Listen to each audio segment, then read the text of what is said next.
Hello मेरे प्यारे दोस्तों, मैं हूं आपका अपना दोस्त, आपका शिक्षक दीनदयाल सिंह। आज का ये वीडियो उन तमाम प्यारे प्यारे बच्चों के लिए है जो 16 तारीख से होने वाले अपने एग्ज़ाम में भाग लेने वाले हैं। और खुशी की बात है कि 16 तारीख को पहला दिन हमारा अपना सब्जेक्ट इंग्लिश ही है। दोस्तों, आज का ये वीडियो ऐसे तो मैं इंग्लिश सब्जेक्ट को मद्देनज़र रखते हुए बना रहा हूँ, लेकिन ये वीडियो आप पूरा देख लेंगे तो शायद आपका पूरा एग्जामिनेशन हर एक सब्जेक्ट के लिए महत्वपूर्ण होगा और आप इसका फ़ायदा उठा सकते हैं अपने एग्ज़ाम में। जैसा कि आप जानते हैं कि आपका 2 टर्म में आपका एग्ज़ाम होने वाला है। टर्म 1 और टर्म 2 40 मार्क्स का एग्ज़ाम होगा और बाकी जो मार्क्स 20 मार्क्स बचेगा वो आपका कॉलेज आपको देगा। दोस्तों, कई बार ऐसा होता है कि विद्यार्थी सारे प्रश्नों का जवाब जानता है, फिर भी वो एग्ज़ाम में उनका जवाब ठीक से नहीं लिख पाता है, उसका सवाल छूट जाता है, वो सेटिस्फाइड नहीं हो पाता है। क्या कारण है कि ऐसा होता है? आज की इस वीडियो में आपको हम बताते हैं। कुछ टिप्स, कुछ रूल्स ऐसे आपको हम अभी बताने वाले हैं जो आप पूरा एग्ज़ाम याद रखिएगा। पांचों सब्जेक्ट के एग्ज़ाम के दरमियान निश्चित रूप से आप बेहतर मार्क्स ला सकते हैं।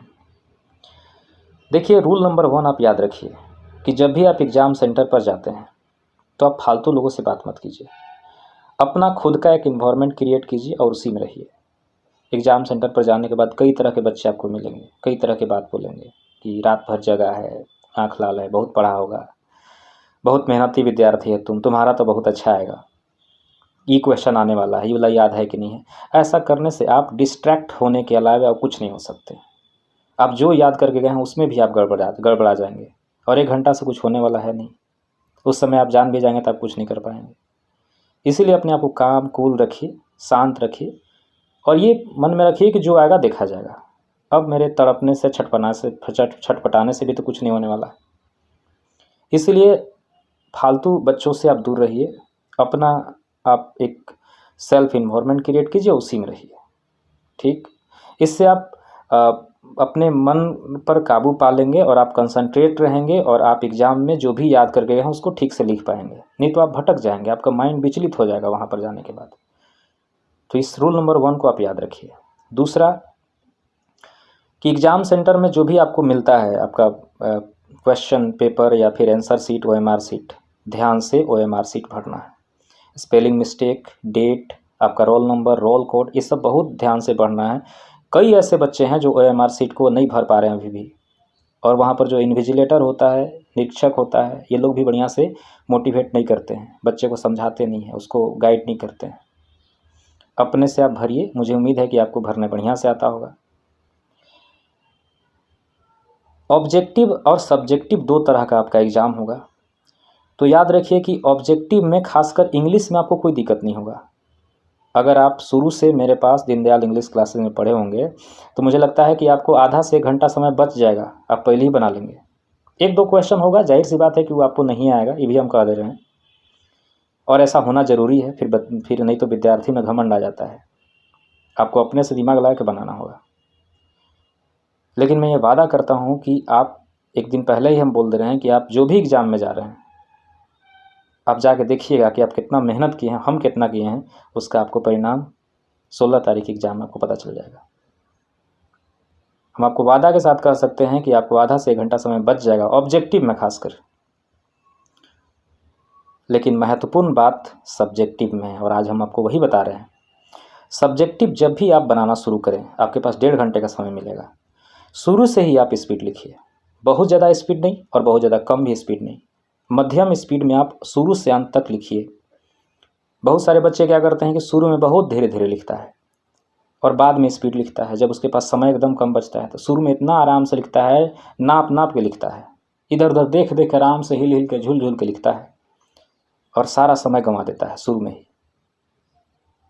शुरू में ही आपको गंभीरतापूर्वक लेकर के सवाल को और स्पीड में लिखना होगा, तब जाकर के आप 1.5 घंटा में तो आम सवालों को सोल्व कर पाएंगे। नहीं तो ये आप आसानी मत समझिएगा। पहले 3 घंटे का एग्ज़ाम होता था और 3 घंटे का एग्ज़ाम बच्चों को पता नहीं चलता था कि 3 घंटा कैसे बीत गया। एग्ज़ाम में समय दुश्मन की तरह बीतता है, पता नहीं चलेगा कब निकल गया। 1.5 घंटे का समय तो 50% हुआ ना, तो और आपको पता नहीं चलेगा कि कब निकल गया। इसीलिए शुरू से ही आप स्पीड लिखिए। 1.5 घंटे वाला एग्ज़ाम जो सब्जेक्टिव है, खासकर ऑब्जेक्टिव बात हम नहीं कर रहे हैं। कई बार होता है कि बच्चा शुरू बहुत धीरे धीरे लिखता है और अंत में जब उसके पास समय नहीं बचता है तो वो अंत में इतना स्पीड लिखता है कि वो खुद नहीं पढ़ पाता है वो क्या लिखा है, एग्जामिनर क्या पढ़ेगा। ठीक है। रूल नंबर 3 आपको ये याद रखना है कि शुरू में आप वही क्वेश्चन सोल्व कीजिए जो आपको बढ़िया से आता है। जिस क्वेश्चन में आपको लग रहा है कि क्वेश्चन हम मैंने इसमें गड़बड़ा सकते हैं या ये क्वेश्चन को हम कॉन्फिडेंटली सोल्व नहीं कर पाएंगे, हो सकता है कहीं फंस जाएंगे, तो उसको आप छेड़िए मत। अभी शुरू में वही क्वेश्चन सोल्व करना चाहिए। हर एग्जाम की बात है, सिर्फ इंग्लिश की नहीं, फिजिक्स केमिस्ट्री मैथ सब की बात बोल रहे हैं। शुरू में आप वही क्वेश्चन को टच कीजिए जो आप बढ़िया से कॉन्फिडेंटली बना सकें, क्योंकि एग्जामिनर जब आपका कॉपी पलटता है तो पहला बार आपका कॉपी में पहला क्वेश्चन जब देखता है और वो क्वेश्चन बहुत अच्छा सॉल्यूशन उसको मिल जाता है तो जान जाता है कि विद्यार्थी बेहतर है। नहीं तो पहला बार कॉपी पलटा, पहले बार मूड खराब हो गया, 20 जहाँ काटा हुआ उसको मिला, खराब आंसर मिल गया, तो पहले बार में ही उसका आप माइंड खराब कर दिए। और विद्यार्थी का उद्देश्य यही होता है, आप लोग पता है एग्जाम देने वाले विद्यार्थियों का उद्देश्य क्या होना चाहिए? यही होना चाहिए कि कैसे करके एग्जामिनर को खुश कर सके, जो कॉपी उसका चेक करे उसके चेहरे पर मुस्कुराहट ला सके, उसको अच्छा फील करा सके अपने कॉपी के माध्यम से। जब वो खुश हो जाएगा तो इतना दे के जाएगा कि आप कहिए मत। लेकिन अगर आप कुछ ऐसा कर दिए जिससे वो मानसिक तनाव में आ गया, गुस्सा आ गया या फिर उसको पसंद नहीं आया, तो आपको मार्क्स कितने तेज होंगे आपको नहीं देगा। तो इसीलिए शुरू में आप कोशिश कीजिए कि वही क्वेश्चन लिखिए जो आप ठीक से जान रहे हैं। नहीं तो पहले बार पेज पलटा, पहले बार मूड खराब कर दिया, बाकी कितना बढ़िया लिखे होंगे तो पहले तो आप मूड खराब कर दिए उसका। तो ये बुद्धिमानी से काम करना है। ठीक है। अंत में ठीक है, देखिए दुनिया में कोई बच्चा ऐसा होता है जिसको सारा सवाल नहीं आता है। कुछ कुछ प्रश्न सारे सब्जेक्ट में सारे बच्चों को ऐसा होता है जिसमें उसको प्रॉब्लम होता है, तो उसको लास्ट में लिखिए। रूल नंबर 4 कि किसी भी कीमत पर सारे सवाल का सॉल्यूशन करने के लिए सोचिए। सारे सवाल को सोल्व कीजिए, एक भी क्वेश्चन छोड़िए मत। आ रहा है तो भी बनाइए, नहीं आ रहा है तो भी बनाइए।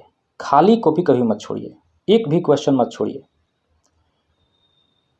क्योंकि कोई भी एग्जामिनर होता है ना, वो विद्यार्थी को फेल करना कभी नहीं चाहता है। हर कॉपी चेक करने वाला जो टीचर होता है वो चाहता है कि विद्यार्थी को हम अच्छा ही दें, इसको ख़राब ना करें। उसको भी पता है कि आप फेल हो जाएंगे तो आपका करियर पर बहुत गहरा असर पड़ेगा, नहीं चाहता कि आपको फेल करे। लेकिन आप उसको नंबर देने के लिए कुछ तो क्लू छोड़िएगा, तब तो कुछ तो उसको मौका दीजिएगा नंबर देने का। आप कॉपी पूरा खाली छोड़ दिए, आप सोच रहे हैं कि हमको नंबर दे दे, कहाँ से देगा? गलतियाँ लिखिए, जो टूटा फूटा भाषा आता है वही लिखिए, लेकिन लिखिए, खाली मत छोड़िए। एक भी क्वेश्चन खाली मत नहीं छोड़िएगा आप लोग, लिखिएगा कुछ ना कुछ। जैसे मान लो कि कोई भी एक क्वेश्चन आ गया, मान लो कि आपका आ गया लोस्ट स्प्रिंग से कोई क्वेश्चन आ गया, आप लोस्ट स्प्रिंग वाला वो आंसर आप जानिए नहीं रहे हैं, आपको नहीं पता है, तो लोस्ट स्प्रिंग से उस क्वेश्चन से रिलेटेड कुछ तो बात आपको याद होगा, 2 लाइन तो याद होगा, उसी 2 लाइन को लिखिए, फिर उस 2 लाइन को फिर से एक्सप्लेन कर दीजिए अपने भाषा में, 4 लाइन 6 लाइन लिख दीजिए। अरे 2 नंबर देगा तो 2 नंबर काट रहा है, देगा ना, हटा तो नहीं रहा है। तो लिखना है, एक भी क्वेश्चन छोड़िएगा मत, जरूर लिखिए। 5वां नंबर रूल कि आप चीटिंग पर मत रहिए। हालांकि मतलब गांव में कहावत है कि जहाँ जैसन तहाँ तैसन, ना करे तो डर डर कैसन। लेकिन मेरा मानना है कि अपने शब्द में जो आप लिखेंगे ना, वो अलग आपको सेटिस्फैक्शन और प्लेजर देगा। और मुझे लगता है कि एग्जामिनर भी इसी से खुश होगा। अपने भाषा में लिखिए। और आपको क्या लगता है कि आप जब गेस से लिखते हैं या फिर शर्मा से लिखते हैं या किसी और चीज़ों से लिखते हैं, देख के लिखते हैं, तो आपको बढ़िया मार्क्स आ जाएगा? नहीं। जो एग्जामिनर चेक करता है ना, वही बगल में रख करके चेक करता है कि शर्मा से, प्रारूप से और इससे कौन, सब गेस खोल के रखता है और मिलाता है कि केकर एकर लाइन मिल रहा है इसमें, वहाँ देखता है और आपका आंसर देखता है, दोनों मिल रहा है तो जान जाए कि देख के लिखा है, और आपको एवरेज मार्क्स दे देगा। 10 नंबर के क्वेश्चन को 3 नंबर देगा, 2 नंबर 4 नंबर देगा। और बच्चे कहते कि सब लिख दिए थे तब वो मार्क्स नहीं आया, क्यों नहीं आया वो पता चला। एग्जामिनर ऐसे ही पकड़ लेगा आपको कि आप इतना स्टैंडर्ड लैंग्वेज में लिख ही नहीं सकते हैं, आप इतना स्टैंडर्ड लैंग्वेज, आपका औकात उतना लिखने पर ही नहीं है। ठीक है। जो बच्चा टेंस के सहायता से लिख रहा है वो अचानक पूरा खतरनाक लैंग्वेज कैसे लिख देगा? तो मतलब अब व्यवस्था है तो हम मना भी नहीं करेंगे, लेकिन मेरा मानना ये है कि आप अपने लैंग्वेज में लिखिए, एग्जामिनर आपसे ज़रूर प्रभावित होगा और वही आपको खुशी भी देगा। ठीक है, तो इस चीज़ को आप याद रखिए। एग्ज़ाम सेंटर में कभी भी आप आलतू फालतू की चीज़ों पर समय दे करके अपना समय मत गवाइए, क्योंकि जो 1.5 घंटे का समय होता है ना, उसमें आप आंसर नहीं बल्कि अपना पूरा जीवन लिख रहे हैं। ये आईसी का जो एग्ज़ाम होता है ना, वो पूरा लाइफ भर आपको प्रभावित करेगा, पूरा ज़िंदगी भर याद रहेगा। मैट्रिक का उतना याद नहीं रहेगा, 9th का आपको प्रभावित नहीं करेगा, लेकिन आप अपना एग्ज़ाम नहीं बल्कि अपना लाइफ का एक महत्वपूर्ण हिस्सा लिखने वाले हैं। पूरे लाइफ को ये एग्ज़ाम डिसाइड करेगा, या आप बहुत बेहतर करेंगे या बहुत ख़राब करेंगे। इस एग्ज़ाम को इतना लाइटली मत लीजिएगा, पढ़िएगा। भोर में उठिए, शाम में देर शाम तक पढ़िए, दिन में पढ़िए, माइंड को फ्रेश रखिए, योग व्यायाम कीजिए, एक्सरसाइज कीजिए, 1 आध घंटा खेल लीजिए। ठीक है, सात्विक अच्छा भोजन कीजिए। ये सब चीज़ आपके माइंड को कूल और काम रखने का एक कुछ तरीका है। अच्छे जिससे आप मोटिवेट होते हैं उससे बात कीजिए। और पढ़ने वाला विद्यार्थी कभी फेल नहीं होता है, फेल होने का कभी मत सोचिएगा। आप पढ़ने वाले विद्यार्थी हैं, आप पढ़े हैं, मेहनत किए हैं। हाँ, आपका 2-4-5% कम आ सकता है, लेकिन आप फेल नहीं होंगे। इसलिए फेल होने के लिए सोचना ही नहीं।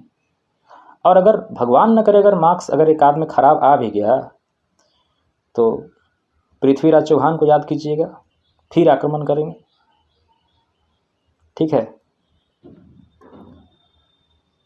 आपका रिजल्ट बहुत बेहतर हो। Deendayal English classes, Deendayal sir हृदय से ही चाहते हैं भाई। हम एयरफोर्स नेवी का भी बैच शुरू करने वाले हैं।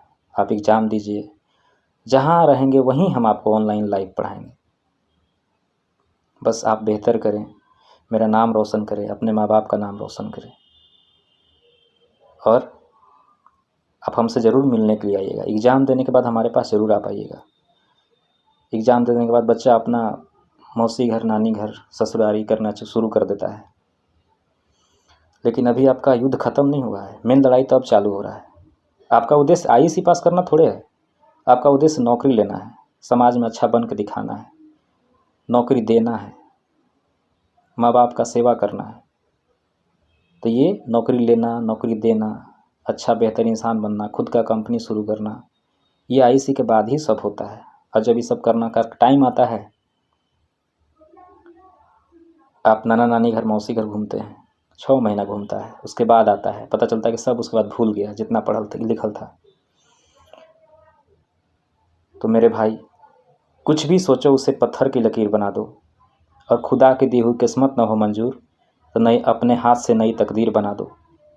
भावनाओं की बात करोगे तो अपने पराए तुम्हें बदनाम करेंगे, और अगर जुनून के साथ पा लिया मंजिल तो लोग तुम्हें सलाम करेंगे। आप सभी का एग्ज़ाम बहुत अच्छा जाए, हम यही चाहते हैं। Have a nice day. जय हिंद, बाय।